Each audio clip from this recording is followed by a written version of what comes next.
Y bueno, vamos a seguir viendo los apuntes estos para el trabajo práctico 4 que habíamos visto en la clase anterior. A ver, tengo apuntado aquí. Hemos visto la respuesta en el tiempo del sistema de primer orden.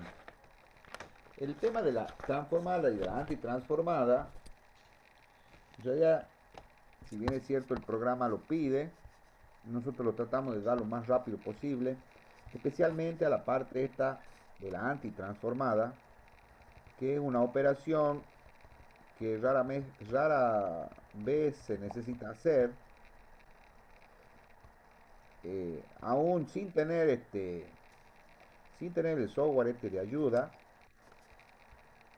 La idea es que las personas que están estudiando la matemática de control con la,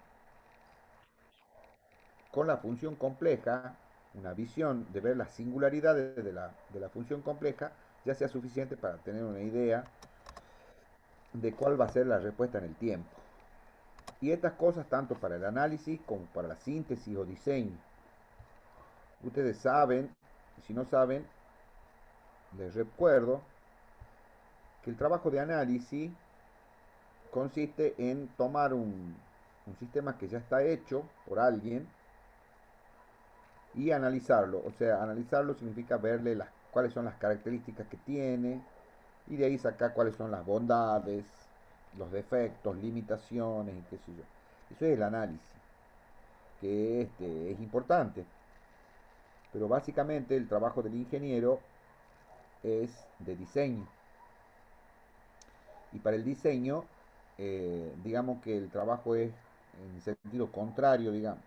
Se parte de unas especificaciones que normalmente la da el cliente o a quién va dirigido el trabajo, y en función de esas especificaciones se diseña, proyecta o sintetiza un determinado sistema. Entonces nosotros aquí para control automático también eh, vamos a estudiar herramientas que son de análisis y después vamos a estudiar herramientas que son de diseño. Em, el análisis siempre es importante porque no siempre uno va a trabajar sobre algo que no existe. O sea, partiendo de especificaciones normal, únicamente. Si alguien, por ejemplo, te encarga un trabajo de reparación o de ampliación, de modificación, algo que ya está hecho, lo primero que tenés que hacer es analizarlo para poder implementar esa reparación, esa ampliación o esa mejora del sistema que están dando. Entonces tenés que saberlo analizar. Por ahora lo que estamos haciendo es viendo herramientas de análisis, básicamente. Después vamos a entrar ya a la parte de diseño, que es a donde en función de algo de unas especificaciones que se tiene y un sistema físico específico que se trate, eh, diseñar básicamente el controlador. También es tarea del ingeniero de control estudiar cómo se van a medir las variables físicas de interés. O sea, elegir los sensores. Por supuesto que si nosotros dedicamos tiempo para ver los distintos sensores que hay para las distintas variables físicas, no terminamos más.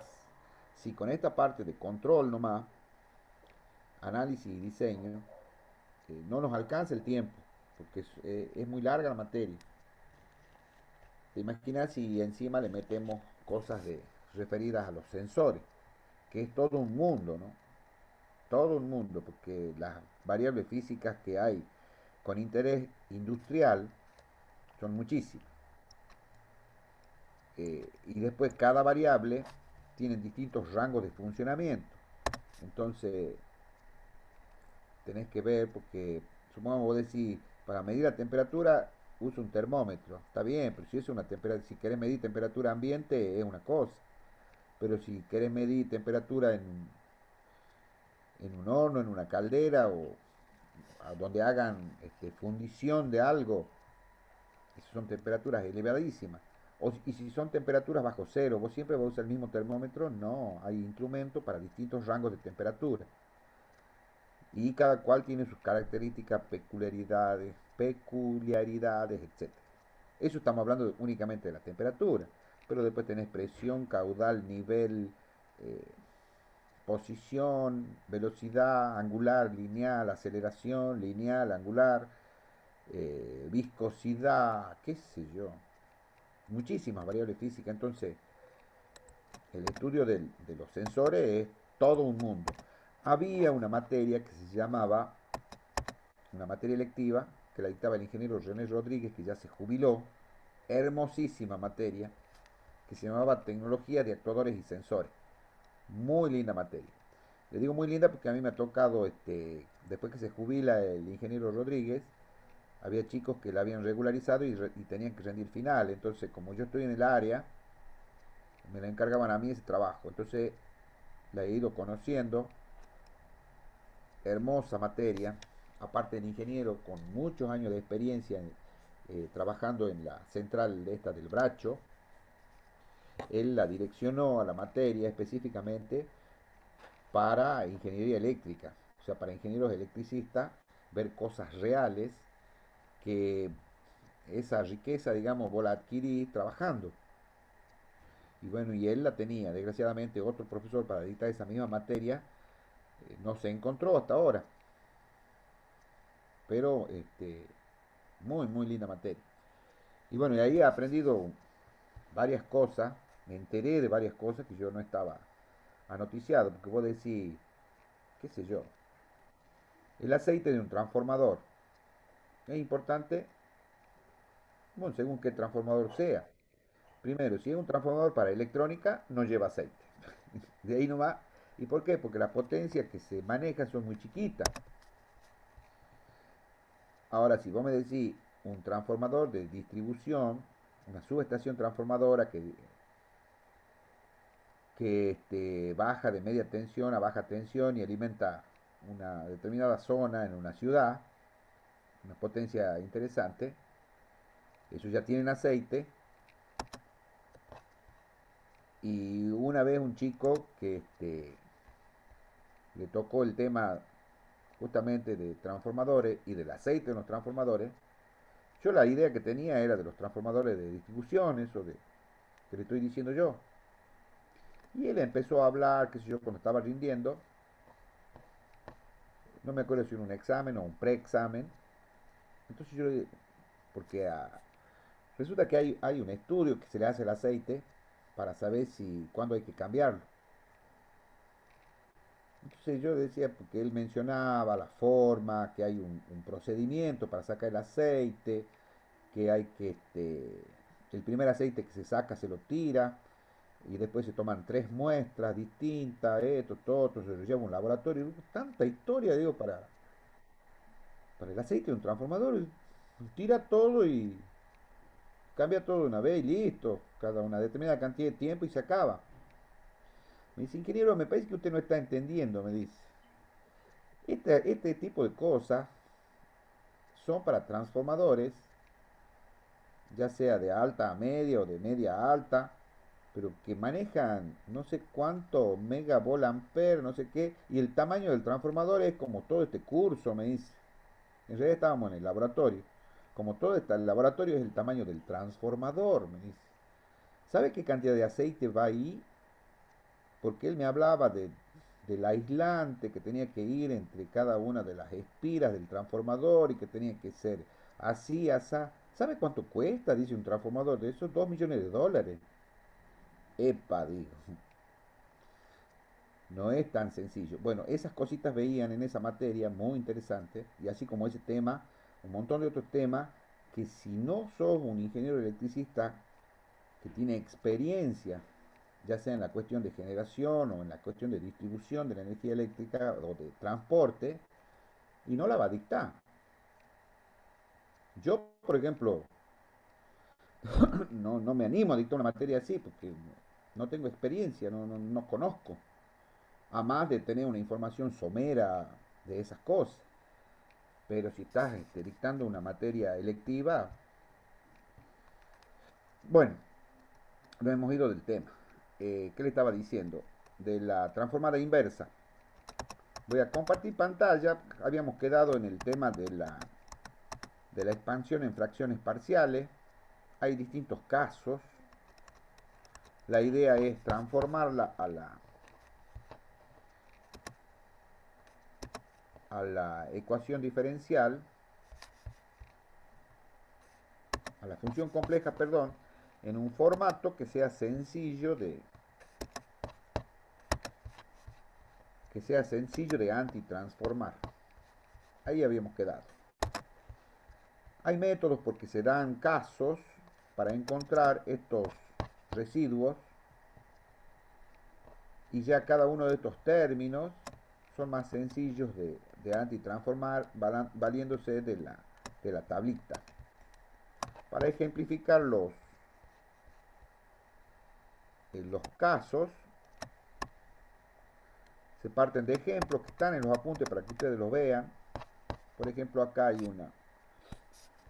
una función compleja que tiene un 0 en -3, tiene un polo en -1 y tiene un polo en -2. ¿Cómo se hace la antitransformada de eso? Bueno, hay que encontrar estos residuos A1 y A2 que corresponden a cada uno de los polos, S más 1 y S más 2. En ese caso, fíjense ustedes qué es lo que se hace. Si ustedes la toman a la expresión original, saben que f de s es s más 3 dividido s más 1 por s más 2. Ahora, si particularizan, si despejan de acá a 1 para el punto s igual a -1, van a llegar al valor, porque se cancela el s más 1 este que está en el denominador con el s más 1 que está en el numerador y en el denominador. Entonces te queda que si vos particularizás este cociente para -1, el resultado es 2. De la misma manera, se puede encontrar el coeficiente A2 particularizando para el punto S igual a -2. Entonces te queda una expresión muy sencilla de hacer, que es 2 sobre S más 1 y -1 sobre S más 2. Si ustedes se toman el trabajo de hacer 2 sobre S más 1 menos 1 sobre S más 2, o sea, encontrando estos residuos, si se toman el trabajo, van a llegar a una expresión que es exactamente igual que esta. A mí me llamaba mucho la atención, siempre me llamó la atención, cómo hacer para una función compleja que contiene un 0 en -3, sea descompuesta así y que ya no tiene ningún 0. Digo, ¿qué magia esto? ¿Cómo es la historia? Bueno, no, si ustedes Eso es hacen, matemática. si hacen los procedimientos van a ver que eso es así.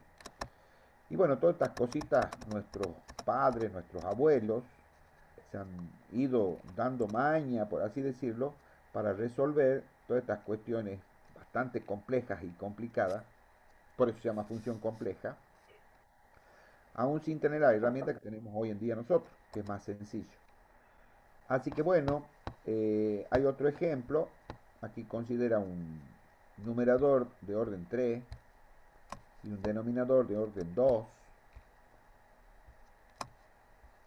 Este digamos que es un método matemático, porque en realidad un sistema físico nunca tiene el numerador de mayor orden que el denominador. Pero bueno, como ejercicio, esto yo lo saqué de unos libros, no me acuerdo de cuál, pero de unos libros, que me ha parecido interesante como para ejemplificar el tema este de la antitransformada. Este es el ejercicio que ya está resuelto.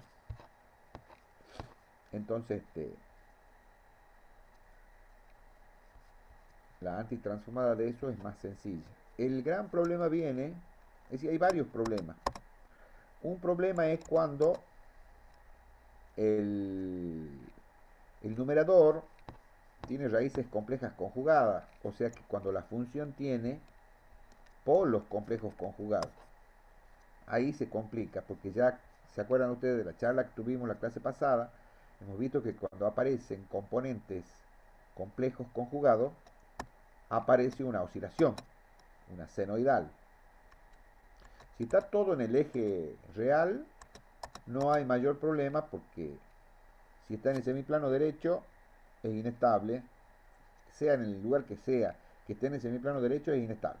Ahora, si está en el semiplano izquierdo y está en el eje real, la respuesta es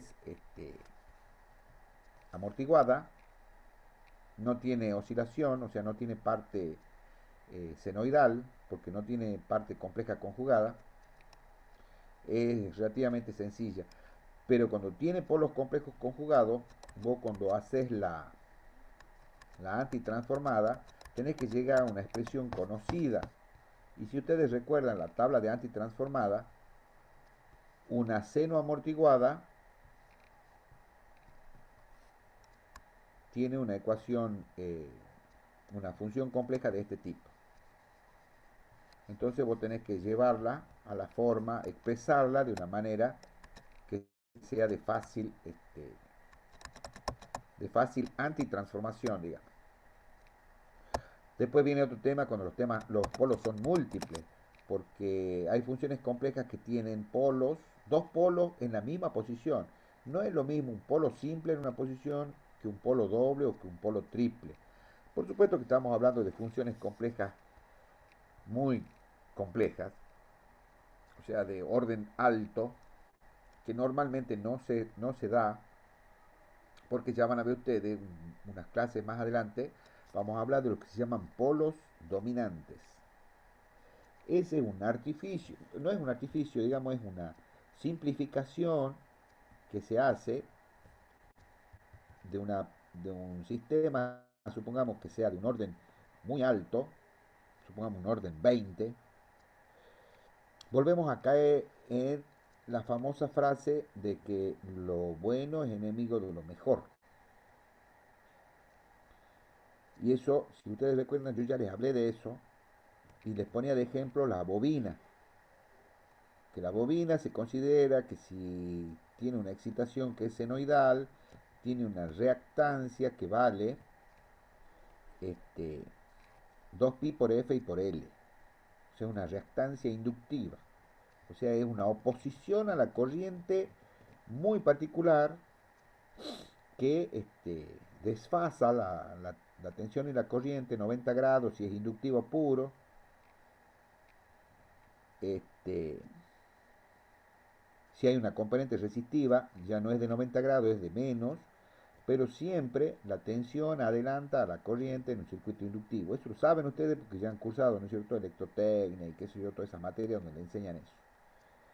Pero si nos ponemos a ir a finito, la bobina no tiene tan solo esos componentes, pero son los componentes que mejor, digamos que siendo simple, representan las características esenciales. Entonces, cuando se trata de sistemas físicos, específicamente plantas, que hay que controlar, eh, y supongamos es de orden 20, lo que se hace es solamente se estudian los polos dominantes, o sea, los polos que más importancia tienen. Y a los otros no se los considera. O sea, por eso es que es tan importante entender la respuesta de un sistema de primer orden, de un sistema de segundo orden y sus distintas variantes, que eso es lo que vamos a ver hoy. Capaz que un sistema de segundo orden con un polo, y bueno, y más no. ¿Por qué? Porque a los sistemas que son muy complicados se los simplifica considerando que sea algo más sencillo. Obviamente que el análisis y el diseño no van a ser exactamente eh, calculados. No va a ser la mejor solución, pero va a ser una buena solución. Y si es buena, anda bien, no te compliques más. Lo bueno es enemigo de lo mejor. Si vos consideras el sistema de orden 20, sí, está bien. vas a llegar a una solución. Si es que llegás, mejor. Pero si considera los polos dominantes y considera que un sistema de segundo orden con un polo, y bueno, ya está bien, con eso anda bien. ¿Se entiende cuál es el mensaje, no? Hola, hola, hola. Por eso le digo aquí, hay funciones complejas que tienen polos múltiples. Bueno, pues ya es mucha complicación, ya es demasiado. Así que bueno, ahí están los métodos estos para resolverlo cuando se tratan de polos múltiples, que hay que hacer derivadas y qué sé yo. Acá este comentario está interesante. Dice, para funciones complicadas con denominadores que involucran polinomios de orden superior, una expansión en fracciones parciales puede ser complicada y tomar mucho tiempo. En tal caso se recomienda el uso de MATLAB. ¿Por qué? Porque MATLAB te hace el cálculo de las raíces de un polinomio independientemente del orden que sea el polinomio. Si es de orden 20, MATLAB te calcula, te dice las raíces de ese polinomio están aquí, aquí, aquí, aquí, aquí, y te da los 20 valores. Eh, sí, los podés usar, allana muchísimo el camino, pero lo que a las conclusiones que han llegado nuestros padres y nuestros abuelos ingenieros es que mejor trabajar con los polos dominantes. Esa es lo mejor que vos podés hacer, porque eso anda bien, eso es bueno. No es lo mejor, pero eso es bueno. Bueno, y después estudiamos la respuesta temporal y en particular hemos visto los sistemas de primer orden, a donde en todo sistema de control lo más importante es la estabilidad, la rapidez y la precisión. Hay quienes incluyen, hay libros a donde incluyen que la sensibilidad es importante. Ya vamos a definir después la sensibilidad, porque a ver, la materia,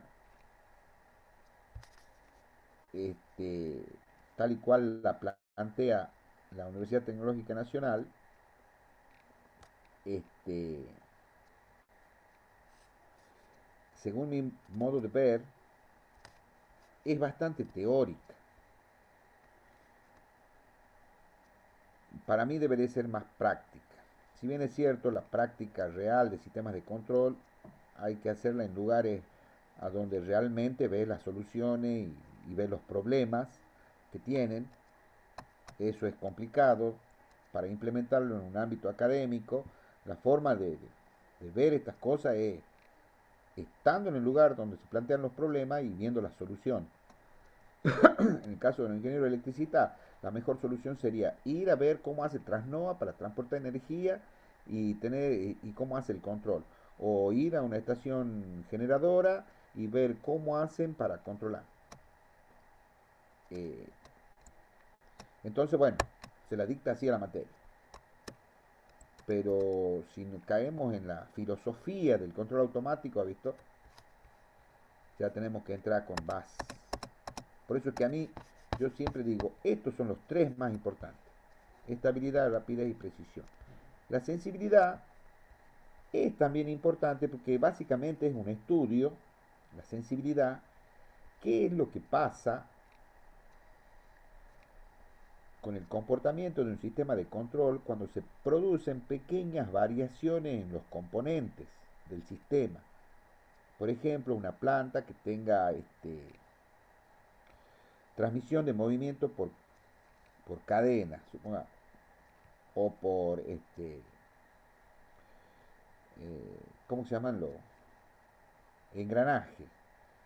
O por correas. Esas cosas se van desgastando con el tiempo y de a poquito van sufriendo variaciones. Cuando vos lo pones nuevo es una cosa, pero después con el tiempo se van gastando. Entonces el estudio de la sensibilidad se refiere a eso. Cuando hay pequeñas variaciones de algunos parámetros del sistema de control, cómo varía la estabilidad, la velocidad, la precisión del mismo sistema de control. Pero como les digo, eso es ya filosofía, ¿visto? Del control. Así que bueno, este, Acá hay otras definiciones, por ejemplo, la función de peso. La función de peso es algo teórico también, porque si uno tiene que la función de transferencia de un sistema es la salida dividido en la entrada en el dominio de la frecuencia compleja, ¿qué pasa si la entrada vale 1?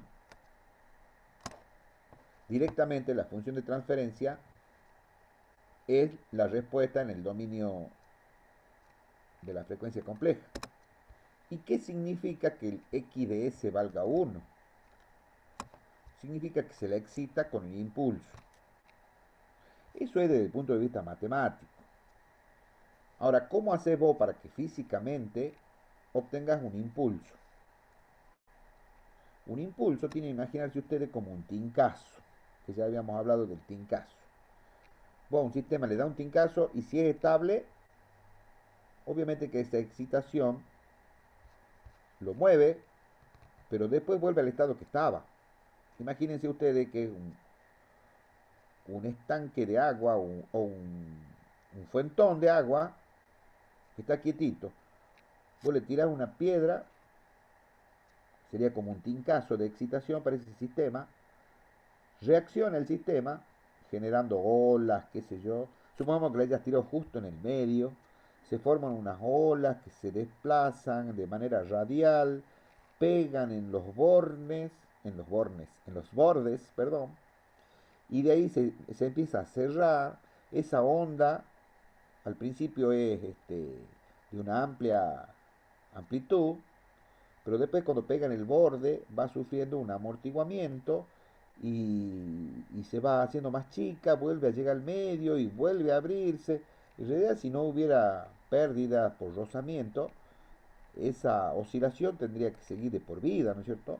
Pero como eso no ocurre, ¿qué pasa con ese sistema después que le ha dado el tincazo? O sea, después que le tiró esa piedrita o en el medio.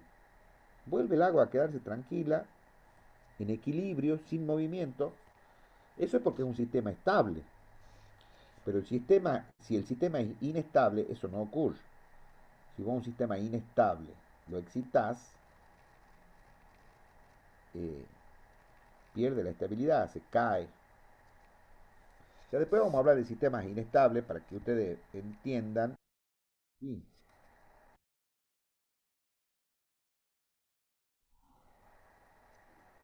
en la naturaleza. Ay, Dios.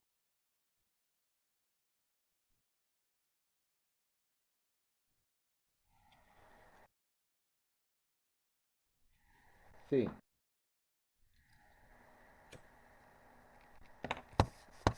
se me ocurre esto, mira.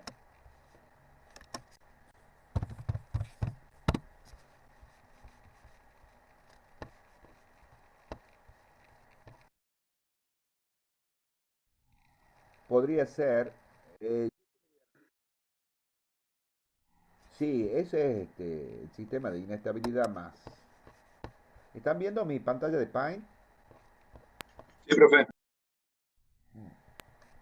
Sí, Bueno, profe. imagínense ustedes una bolita.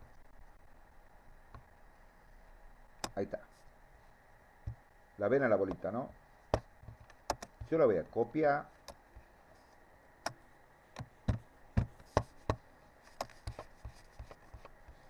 y la voy a poner aquí.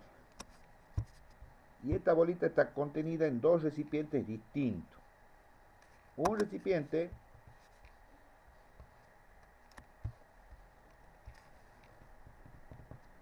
ahí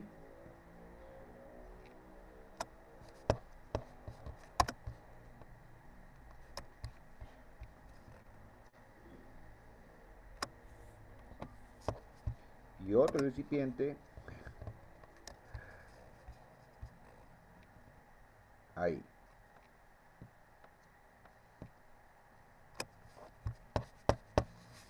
Uno de esos es estable y otro es inestable.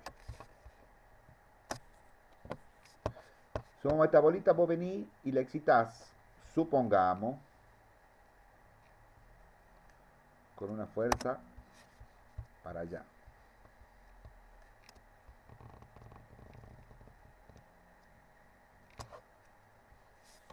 Y a esa misma fuerza, ay Dios, no era esto.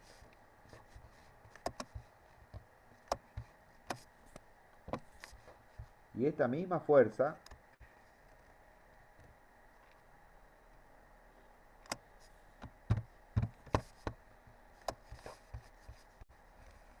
o sea, la misma excitación le doy a esta bolita. ¿Cuál vuelve a su estado inicial y cuál no vuelve a su estado inicial? Primer ejemplo, La profe. primera obviamente vuelve a su estado inicial y la segunda sale y no vuelve más. Este sistema es estable. ¿Por qué? Y porque, bueno, choca en la pared esta, vuelve por fricción, qué sé yo, y llega a su estado estable nuevamente. Obviamente que estamos hablando de una fuerza razonable, ¿no? Si venís con... Esto es estable. En cambio, esto es inestable. Porque vos la excitás con un tincazo, supongamos, y la bolita se va y nunca vuelve.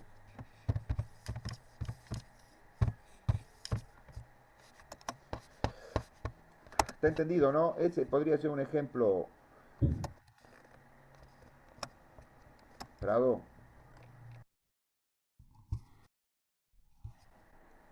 Bueno. Por ejemplo, también el péndulo invertido. Ese sería otro ejemplo. Vos sabés cómo es un péndulo, ¿no es cierto?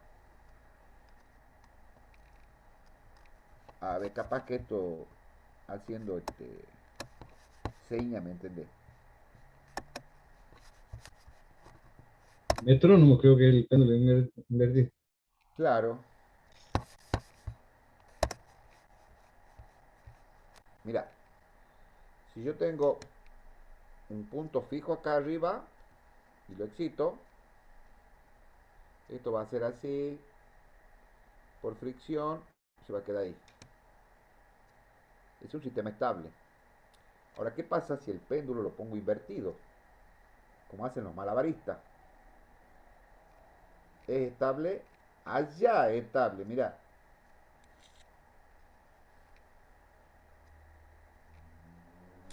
Ay Dios, se me lo caí. El péndulo invertido es un sistema inestable. Si vos tuvieras eh,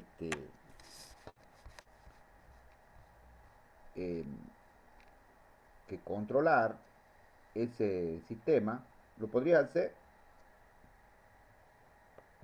Hola. Sí, lo escuchamos. Es muy difícil sería así. Sí. Ah, bueno. Estamos hablando en este mundo, o sea, aquí en la Tierra.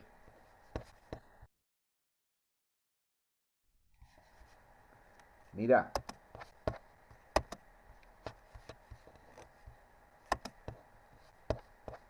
vamos a hacer así.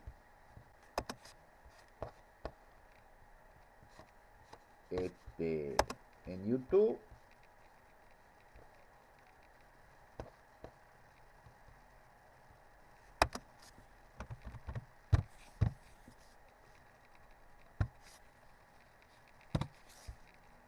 vamos a buscar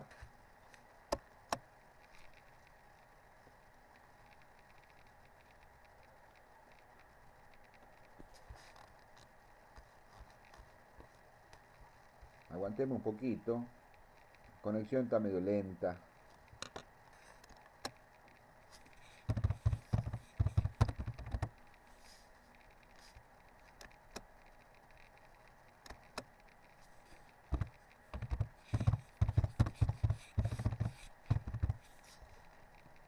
Control de péndulo invertido.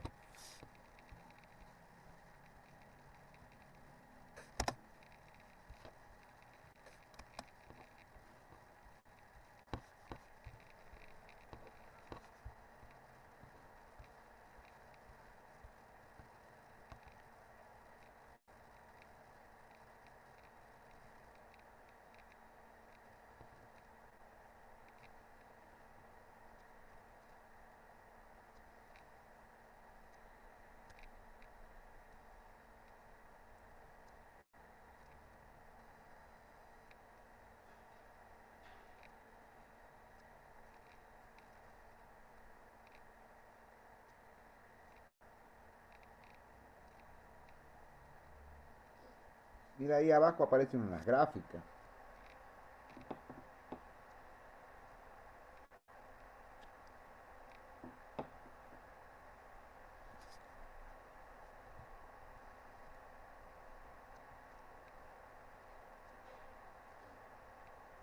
Es el péndulo invertido, mira, lo excita. Mira cómo el sistema de control lo controla siempre vertical.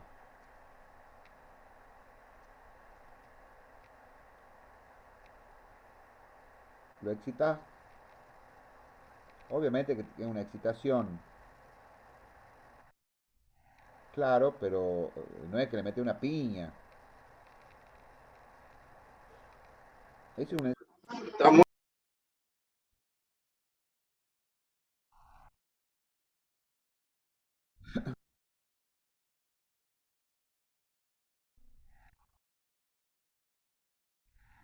y puede ser, che, la verdad que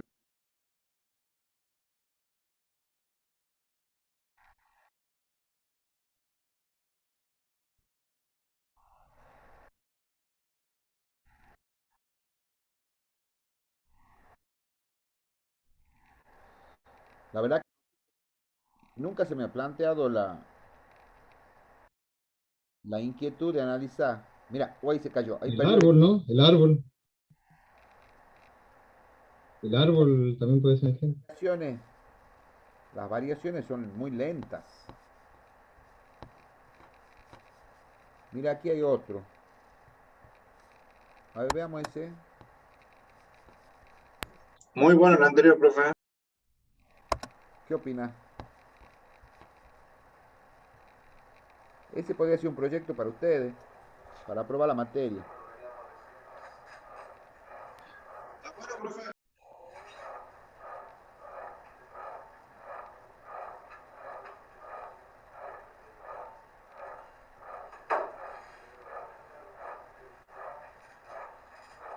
Nunca lo he visto, no sé qué hace, ¿no? Me parece que lo va a mantener en equilibrio arriba.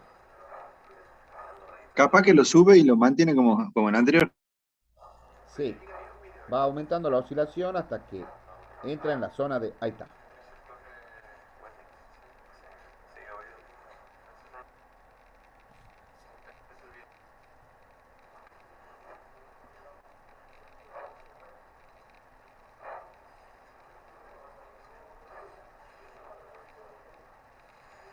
Impresionante.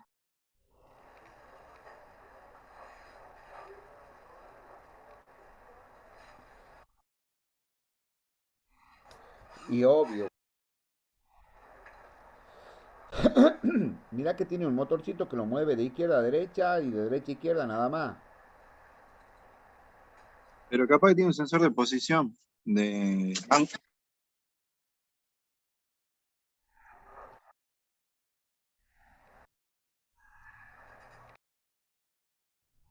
Claro, claro.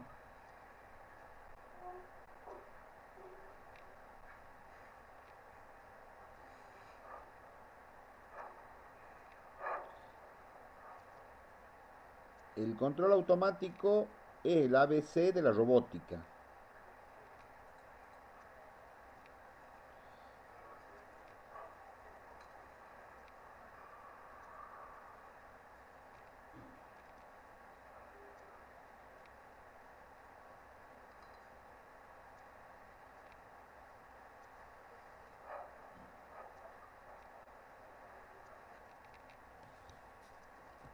Está bueno, ¿no? Tan A bueno, ver, profe.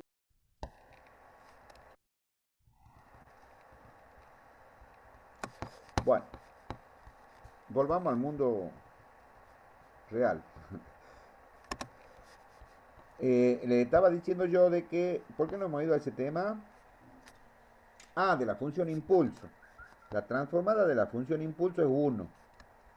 Entonces aquí aparentemente vos, si a un sistema físico que no conoces cuál es la función de transferencia, le querés obtener la función de transferencia, lo podés excitar con un impulso, medís la respuesta, porque a toda excitación corresponde un efecto, o sea, causa-efecto, medís el efecto en el tiempo, haces la transformada y ya lo tenés, ¿no es cierto? Ok. Esto desde el punto de vista matemático, pero en el mundo de la física, hay veces que el impulso, el sensor que está midiendo, ni se entera. Por ejemplo, si vos estás midiendo, si vos querés obtener la función de transferencia de un recipiente que contiene mucha agua, 1000 litros supongamos, le pones un sensor obviamente para ver cuál es la respuesta en el tiempo que tiene la temperatura de ese tanque y le das un impulso con un calentador eléctrico, supongamos de mucha potencia, y le das un impulso de un segundo, por decirte. No es un delta Dirac, que el delta Dirac matemáticamente hablando tiene una duración infinitesimal, pero vos le das un impulso de un segundo, el termómetro ni se entera de, de esa causa, que hubo una perturbación ahí, ni se entera, no le llega porque es algo, no lo mueve. O sea que desde el punto de vista de la transferencia, de la función de transferencia, la función de peso se la obtiene excitando el sistema con un impulso. Pero en la práctica esto no va. Que esto es de la matemática. En la práctica eso no va. Lo que sí se hace en la práctica con algunas variables físicas es aplicarle un escalón, que es otra señal de prueba muy importante para los sistemas de control. Bueno, después lo que dicen los apuntes habla de la respuesta temporal, que tiene dos partes, una transitoria, que esta desaparece con el tiempo, y una permanente, que es la que permanece cuando el tiempo tiende a infinito. Ahí está la definición. Eso desde el punto de vista físico. Desde el punto de vista matemático, a una les llaman libre y forzada. La respuesta libre depende de las condiciones iniciales y la forzada depende de la excitación. Bueno, este grafiquito ya lo habíamos visto, de la ubicación de los polos en el plano complejo. Creo que se la ha entendido. Después habla de las señales de prueba, a donde la más,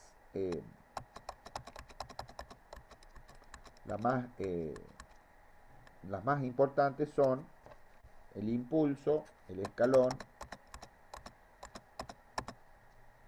y después en menor medida la rampa y la parábola, que son, desde el punto de vista del orden, está en sentido creciente, porque la función de paso es cuando vos excitas un sistema de manera continua. En cambio la rampa es lineal, es la ecuación de una recta, y la parábola, que es de orden 2 ya, ustedes conocen cuál es la respuesta de una parábola. Ahora, las señales que se usan para excitar los sistemas de control se las puede expresar con la serie de Taylor, a donde ustedes ven que tienen un componente fijo, que este sería el paso, esta sería la rampa y esta sería la parábola, porque es de orden 2, de orden 1, orden 0, y el impulso, ¿qué orden tiene? Qué buena pregunta. Sería orden -1. Pero bueno,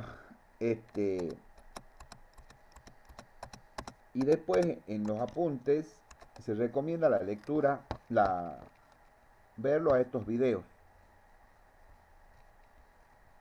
Ya hoy no va a haber tiempo, pero lo que nosotros debiéramos hacer es estudiar la respuesta en el tiempo de los sistemas de segundo orden, que no sé por qué no están aquí en estos apuntes. Ingeniero, Sí, Eh, aquí hay un error grave. Falta Sí, la parte de los sistemas de segundo orden. y yo pensaba que ibas a hacer una introducción de MATLAB a la transformada en Laplace. No la estás acá tampoco, ¿no? No, de Simulink. A ver, veamos.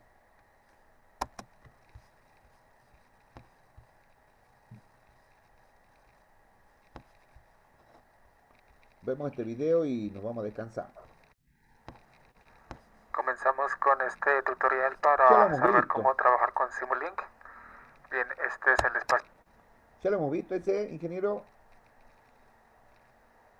Hola. Este, sí, sí, del anterior.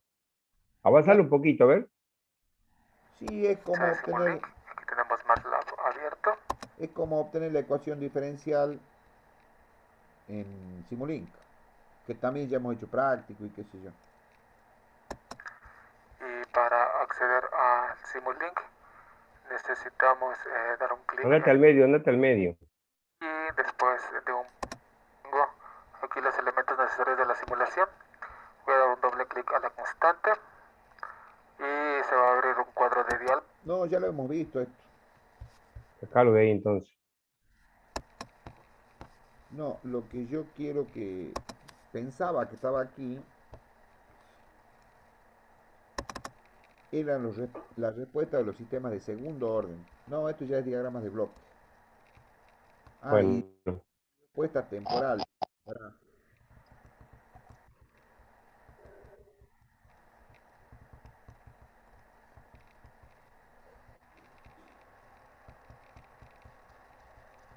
Acá están los sistemas de segundo orden. y bueno, trasladarlo al otro, pues. Sí, ya lo voy a cortar de aquí y lo voy a pegar allá. Terminas darle el miércoles aparte y que ellos vayan viendo los videos. ¿Mm? Sí, los videos esos son para obtener la función de la ecuación diferencial, eh, e implementarla en Simulink. Ya lo hemos visto y eso los chicos han hecho para el práctico Sí, anterior.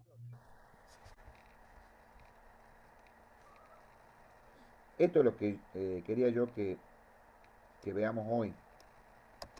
Les voy comentando, ustedes ya seguramente esto lo han visto en matemática, pero aquí me gustaría que lo vean bien porque como les decía, para encarar los sistemas de eh,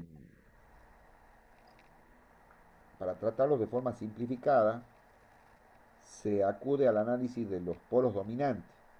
Entonces es muy importante entender esto para esa cuestión. Si ustedes tienen una función de transferencia de segundo orden, ven que el denominador es de segundo orden, ¿no es cierto? Con esa función de transferencia, escrita de manera general, sería s al cuadrado más 2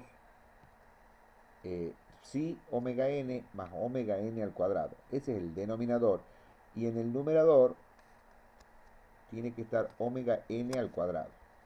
¿Qué son ese psi y omega n? Bueno, psi es el coeficiente de amortiguamiento y omega n es la frecuencia natural de oscilación. Esos nombres vienen de la